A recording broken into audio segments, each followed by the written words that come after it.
Welcome. We are talking today about how to not lose yourself in motherhood, not because motherhood is bad, not because the role of motherhood isn't significantly important, but because there is this martyrdom that I see in a lot of women where they don't feel like they're able to take up space and be their full selves. And at Postpartum Together, and personally, we just strongly believe that motherhood and parenthood are very important roles.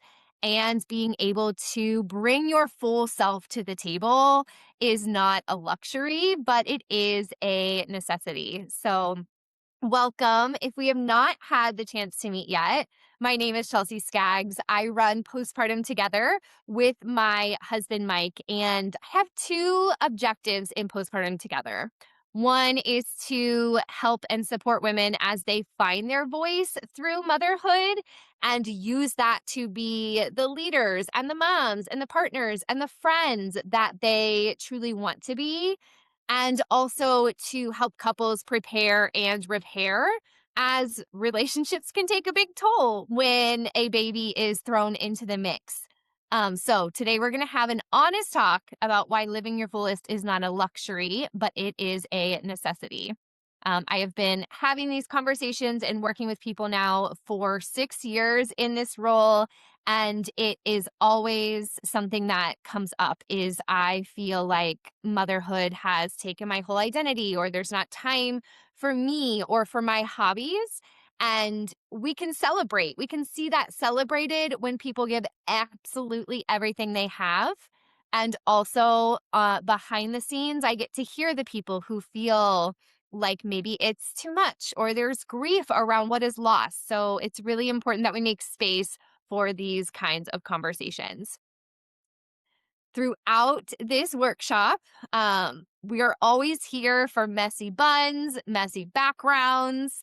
We know you might have to microwave your coffee again or nurse a baby. So you are here as you, and know that anytime we're sharing space on the screen or in real life, that there is no expectation of picture perfect. So we'll have you on mute unless you are asking a question. You have the choice to be on camera, off, up to you. And then if there's any questions, you can put them in the chat box and they will be answered after each workshop segment. And in your email, if you were registered for this workshop, in your email, you received a worksheet that you can use to take notes and guide your thoughts throughout. If you did not have the chance to download that worksheet yet, that is totally okay. Grab a pen and paper, grab your notes app, just something where you can take some time to reflect. So, after our time together today, you will be able to identify and discuss things that have been roadblocks to feeling like yourself. The title of this workshop is How to Not Lose Yourself. And that starts here. It starts with identifying and discussing things that are roadblocks. You're also going to be able to name pieces of you that you've been missing and take action on how to bring her back out to play and live the life that you want to with your family. So today you'll get a little bit of research and history, because I think that validation and research and seeing the patterns that have happened are very important as we're teaching new things. Some social norms and structure, because that is what shapes our ideas, and maybe a little bit of woo woo, because I truly do believe in the power of what we put our minds to and how we are thinking about our worthiness, our place in the world, our interaction with our family. So, this is not about me. I'm not going to heal you or say something magical. I don't have some secret that no one else has, but I do care about this. And my job is making space for you and women just like you to do that magic in yourself. Honestly, if you take nothing else, may you walk away knowing the biggest and first step of being more you in motherhood is to stop believing that someone has a magical answer or a method and shift your energy into making the spaces and exploration that you need, that are priorities to you. That key to not losing yourself in motherhood is giving yourself the permission and validation. And so we'll be diving into that. What I do offer you today is years of experience working with moms and with dads, with parents, couples, individuals, and seeing how this season can be a time of beautiful, passionate, authentic, empowering transformation. When I say it can be hard, that's not to make it out to be a bad experience. I truly, truly believe that the transition and the years around that are some of the most impactful of your life. They define you. It is a time where you get to take off some of the layers of expectations other people have put on you or that you have taken, maybe as a people pleaser, maybe trying to fit in, whatever that is, and make more room for the things that are really true for you. Let this be a time where you're able to honor yourself and judge yourself less, where you lean into your priorities and values. When everything you brought into motherhood collides with this new life and experience, and making this really cool. I As I said earlier, I don't want anyone to confuse the desire to feel truly like yourself with not loving the role of being a mom. I want to invite you to know that motherhood and womanhood and personhood mean these pieces of you that you get to define and prioritize. I want you and more women to love the transition and journey of motherhood so much that it brings you to life and it helps you enjoy it more. You will always be mom. You will always be you as an individual. So we're talking about that overlap. When we say we want to be more than a mom or not just a mom, we aren't saying we want to section out our lives or have this secret duality to us, but that we want to know and let our family and friends and communities know parts of us that aren't defined by being a mom, right? So this is the hobbies we have, the passions, the gifts we have, the laughter we share. It's all entwined, but yet not all of that can be defined as mom. So, have you ever looked in the mirror and felt like the person looking back is a stranger? I know that I have. And honestly, when I think about that experience, I can like feel the tears welling up behind my eyes because of how emotional and impactful that those moments have been. So if you've done this, you're not alone. There are Instagram posts and blog posts and group discussions on how to feel like yourself again after motherhood. Actually, over 75% of my Instagram community recently said that they struggle with feeling like they've lost themselves. So, first of all, there's no shame in being here and feeling this. And I would go so far as to say this is a very natural part of the experience and transition into parenthood. So we remove judgment there. Stop judging yourself for changing and shifting because that's exactly what this season has called you to do. Now, it's in this that we will choose how to move forward. Do you want to uncover and lean into the fullest version of you that comes together as that pre-baby and post-baby part of yourself? Are you willing to challenge social norms and to have some difficult conversations and to do the introspection to truly know yourself? Because that takes breaking out of autopilot. And a lot of people aren't ready to do that, and that's okay. But when you are ready, I'm here for you for that. I used to think that I didn't have the time for this, for myself, for this exploration. And then I realized that life was really short and I was tired of not showing up as myself every chance I get.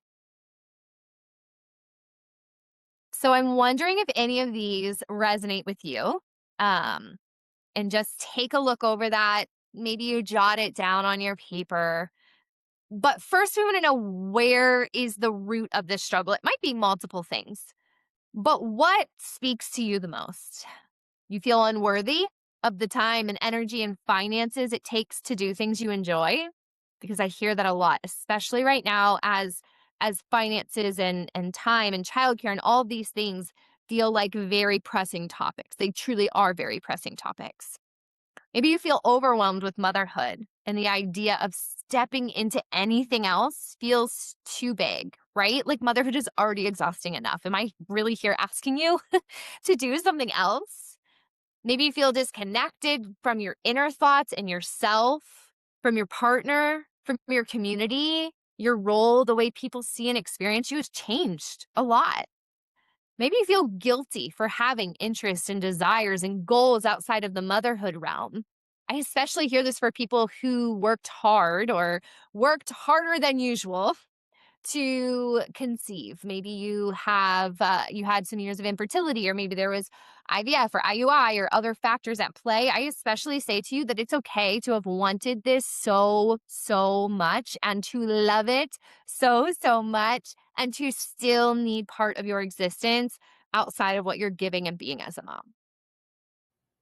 Okay, if you're listening to this episode and thinking, yeah, but how do I actually start finding myself again? I want to tell you about something I'm opening up right now. It's called Confident Mom Reset, and it's a small group experience for moms who feel like they've slowly disappeared somewhere between the diapers, the mental load, and constantly taking care of everyone else. Because the truth is, most moms didn't just become mothers. They also became the default parent, the planner, the emotional manager, the household CEO. And somewhere in that process, their own voice got quieter. Confident Mom Reset is a guided reset. Over 6 weeks together, we will work through things like reconnecting with what you actually want, setting boundaries without guilt, understanding your energy and what drains it, learning to hear your own inner voice again, and building a life that doesn't erase you in the process of raising kids you love. It's not a lecture, it's not another course you watch alone at midnight. It's a small group of moms having real conversation and making real shifts together. The next group starts March 18th. And if you join by the 13th, you can grab that early bird discount and save $50. If this episode feels like it was describing your life a little too accurately, then this is probably the next step for you. You can grab your spot by going to postpartumtogether.com/confident mom reset, and I'll put that in the show notes for you. All right, back to the episode. So, in order to give ourselves permission and space to be our full selves, we have to shift the narrative. Yes, we give up a lot in motherhood. We make changes and sacrifices, but those things that make you feel alive, the pieces of you that you enjoy and enjoy sharing with others, doesn't have to be sacrificed here. You aren't doing your kids, your partner, your family any favors by not staying connected to yourself. Okay, you're giving them a watered down version of yourself, and then they don't have their full mom to enjoy. So, this is our first pit stop here. If you have your worksheet available, this is a great place, great time to get that. Grab your pen. Maybe it's, again, a sheet of paper, your notes app, whatever it is. From our last examples, I want you to take a moment and just write down, type out, whatever it is, what gave you that gut punch feeling. I'll go back here in a second. Okay. You don't have to share it. I'm not going to ask you, but put it down somewhere and use that as we continue to unpack together. Okay. Was it that you felt unworthy, overwhelmed, disconnected, guilty, got unworthy, overwhelmed, disconnected, guilty. Write down that thought or experience that you are having.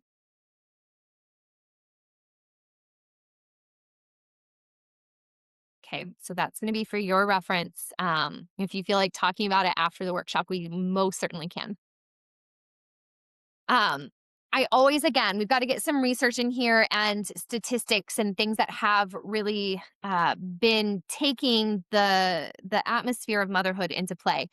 So I always look at the most updated research from Motherly. They do a state of the mother, and so here's a few things that I just want you to know are true not only for you but for other people coming from Motherly's 2025 State of the Mother. Time for myself was the most depleted area of well being for 27% of moms, followed by emotional energy at 24%. Not surprising to me. Maybe it feels a little low, actually, but let this reiterate that a lot of moms are feeling what we're feeling depleted. Emotional capacity and energy, not there in the ways that we would want it to be. 46% of mothers feel less financially secure now than they did a year ago. So this was in 2025. I bring this to the forefront because I don't think just going to the salon, getting your nails done, all of these things are the way that we practice self care.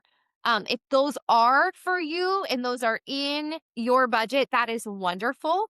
But I don't want us to forego anything that is self, hobby, care, enjoyment, because of finances. So we want to make sure that we're also talking about budget friendly options here.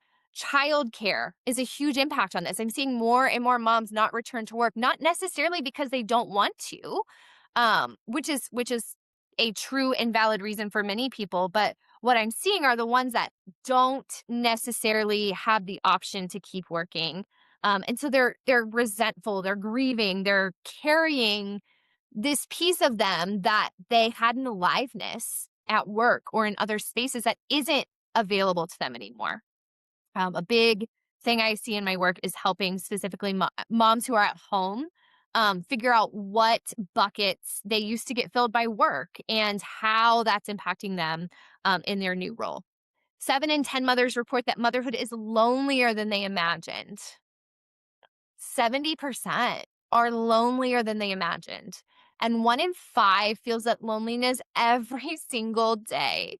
You guys, my heart. And I felt really lonely as a new mom, So this doesn't surprise me and it just like aches my heart.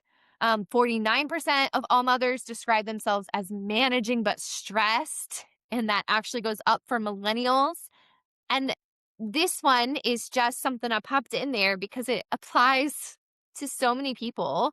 Mental emotional exhaustion is a top driver of sexual dissatisfaction for 49% of moms. Okay, so this is that mental and emotional exhaustion are also preventing us from intimacy and connection. And that in no way am I saying we owe our partners more sex or intimacy necessarily, but for women to have that dissatisfaction because they are mentally and emotionally exhausted, we have to find ways to recharge and feel strong and empowered and connected to ourselves. Oh, so we've got a lot of problems in our societal messaging. The societal message is often built in a way that dismisses our changes, tells us to put on a good face, to keep moving, to keep producing. You're doing such a good job because you can do it all. It doesn't honor the transition. It is alarming how much, and I'm speaking from experience here in the US, but I know this looks a little bit different for those of you who are in different countries, but we still kind of share this lament that there's not a great distinction in honoring of the transition. So it's no wonder we struggle to uncover and realign with our identity because we aren't given space and permission to do so. And some people might even say that that's weak or selfish. So these messages get in our brains and really do impact us. And even though we're a few years out from it right now, I still want to look at how the pandemic had a big impact on this. Okay. People had less time with friends. They weren't getting date nights out with partners, less time out of the house with new experiences. There, for a lot of people, were these new responsibilities for socialization. There were rising mental health struggles. A lot of people working from home, maybe them and their partner working from home without clear work home boundaries. So this was complicated. It added an extra layer for a lot of you, for a lot of us. So first we named this feeling in pit stop number 1, right? The overwhelm, the disconnect, the guilt. Now I want you to turn to your worksheet again and think about what social norms have added to the way you've held yourself back. Let's look at some of these again. Once you have the baby, the candy's out of the wrapper, right? All the attention goes on baby. There's no attention left for mom. The snapback culture that really makes us sometimes hard on ourselves. The pressure to fill up the calendars and have pictures of our kids at every pumpkin patch and with every Easter bunny. Dismissal from healthcare, the comparison of social media. Again, kind of going with that gut there. What social norms have added to the ways that you have been holding yourself back? I'm going to take a minute so that you can document that. Write it down. So the first piece was kind of that recognition. It was that recognition. This part is this awareness to, oh my gosh, I'm doing these things not because they're important to me or not because they're my priorities, but because of these social norms that are adding to the noise, they're adding to the pressure. And this is where we kind of feel our own agitation or maybe even anger or frustration. We get to do that in a healthy way. This isn't working. This isn't serving me. I'm wasting a lot of energy because of this norm that I have internalized, and that's not serving me. So we get to take this now and turn it into this energy we channel into blossoming, blooming. That's where we're moving. I'm giving you permission right now to think about yourself and think for yourself. Surely there have been times when you felt more rooted and more attuned to yourself. When was that? What allowed you to do that?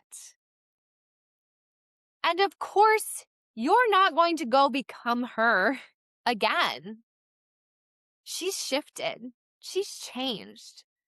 But can you go revisit her now? I like to practice this form of meditation where I just close my eyes and I try to get grounded and centered in my body and close some of the tabs. If you're like me, meditation can be challenging. It does not come natural to me. And so what you might find me doing is just I'm closing my eyes, but I'm visualizing like, okay, I can close this. I can close this. I can close this. I can let my brain relax for a moment. And then going to revisit that version that was full of life and zesty and confident. And I think, what does she have to tell me? What did she see for me? What about her can I bring into this new season where she's actually more mature and wiser and more rooted? But how can I invite her back into this space? Now, a way for you to picture this is I'm going to take you on this little journey. Fast forward a few years. Your child is talking and playing and having these experiences of their own. And this happens so fast and it's wild. In second grade, they're working on an assignment. My mama is. I want you to stop and think about, how do you want them to describe you? What traits do you want them to associate with you? Do you want them to have skills and passions and activities that they know about you? It's nice for them to say, my mom loves me, my mom cooks me food. But at some point, we really want our kids to know us, to see us as humans beyond mom as they get older. And a part of that is us leading the way and being that and doing that. So let's take another workbook pit stop. We're going to take some inventory of yourself and your values. So for you, maybe think of the last decade. What activities make you feel most alive? Is there room for that to be something with your kids? Is that something you need to make some space proactively without your kids to do this, to enter this space? It's going out dancing with your friends once a quarter, once a year. Start there. Maybe it's music. Maybe it's dance. Maybe it's poetry. Maybe it's reading. Maybe it's comedy. Maybe it is karaoke in the car instead of listening to Blippy all the time. Maybe it's something you are really smart in. What kind of memories do you want to form as a family? What pieces of yourself do you want to be able to share with them? Do you want to do pottery with your kids? Do you want to go camping with them? Hikes, travel. What is it that is a piece of you that you want them to know, and whether they adopt that or not, it's a piece of you. This last question here is, where are you giving energy to someone else's mold? I like to use this description that we become a mom, and then with the use of social media, we can see, I call it the Pinterest collage.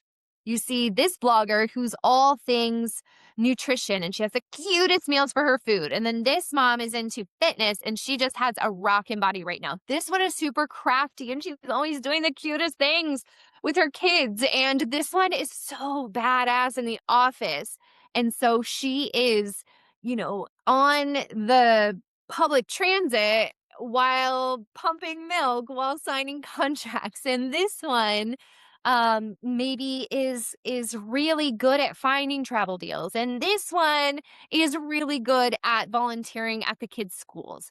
And we sometimes put all of these things together and we make this image of a perfect mom. If she can do that, why can't I? She can do that, why can't I? If she can do that, why can't I? And we're not meant to be all of those things.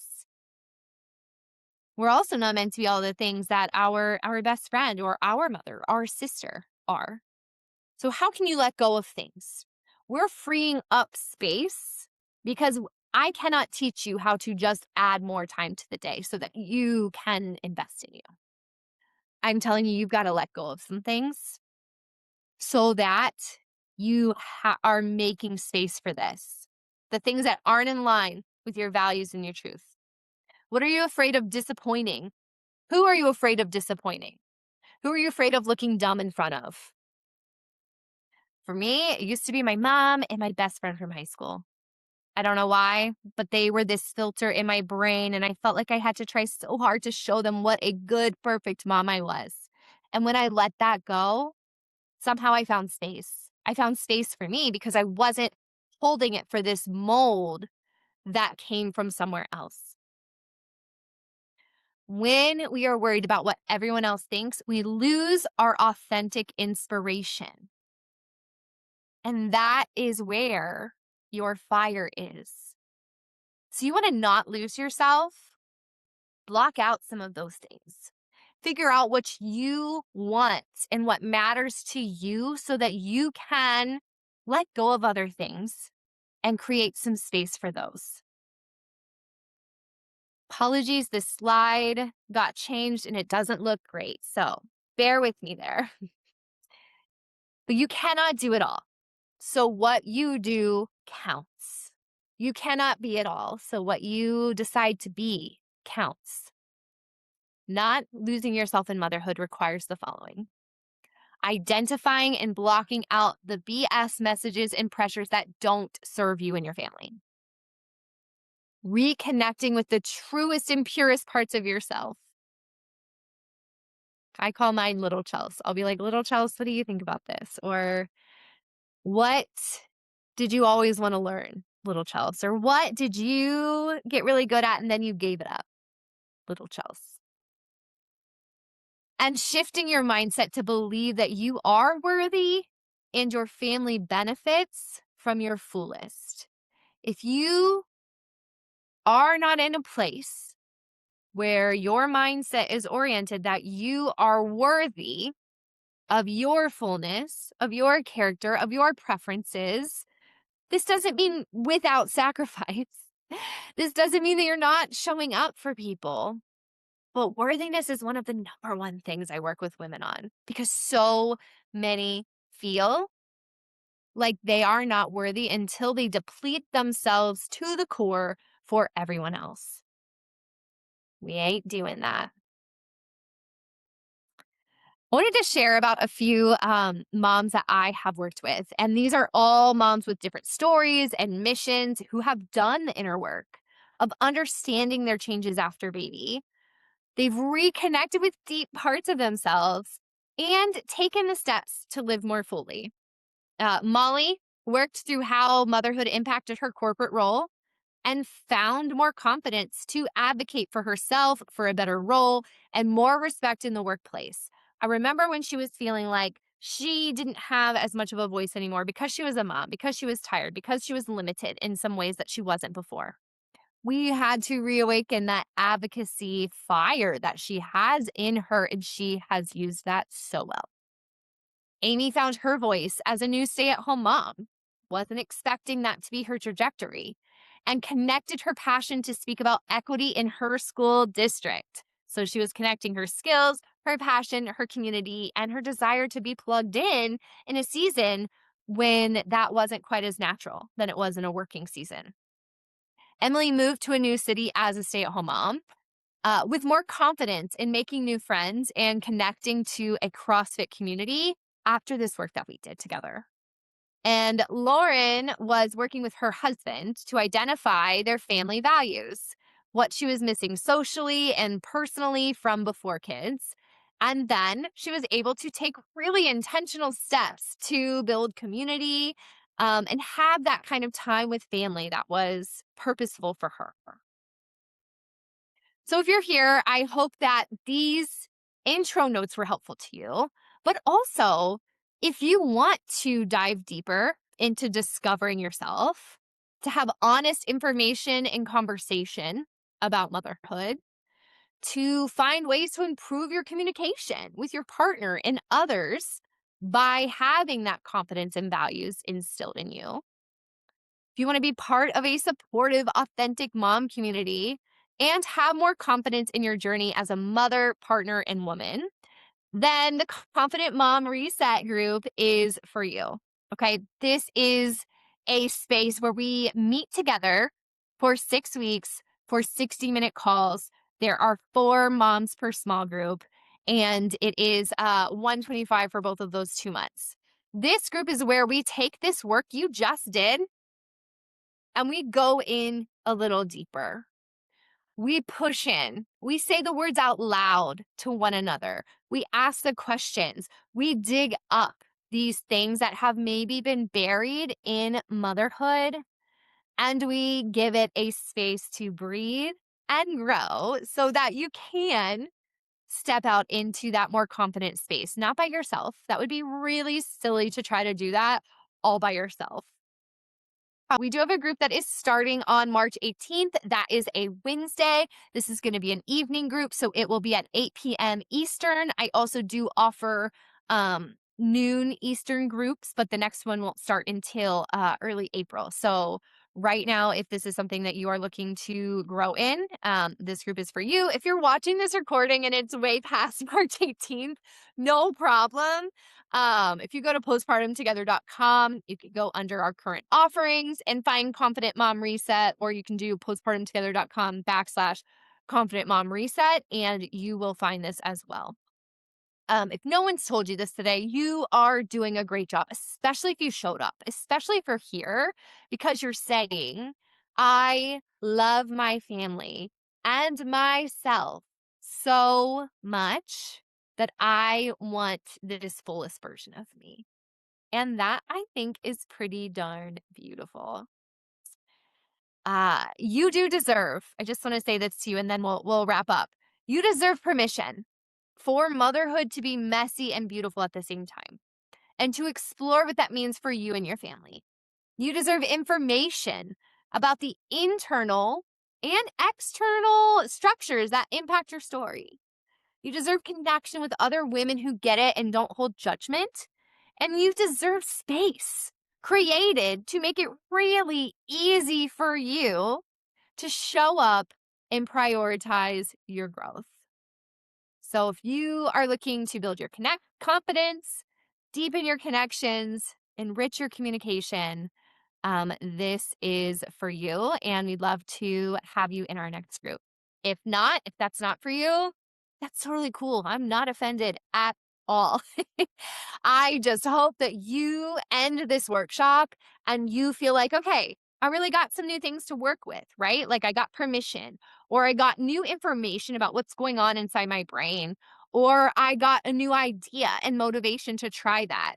Or I now have a way to say to my partner, babe, this thing that I've been wanting to do, I need to make time for it. We need to make time for it because it allows me to bring the version of myself that I want to motherhood and to our partnership. And that should be something that benefits everyone. Okay. I said I was going to keep this short, and so I'm doing my very best. If there's any questions, send them to me, Chelsea at postpartumtogether.com. Again, you are invited warmly and enthusiastically into one of the upcoming Confident Mom Reset cohorts. And if no one's told you today, you're doing a damn good job. I'm so proud of you. Motherhood is both messy and beautiful and imperfect and empowering. And I hope that you find the capacity and the support you need to experience all of those things.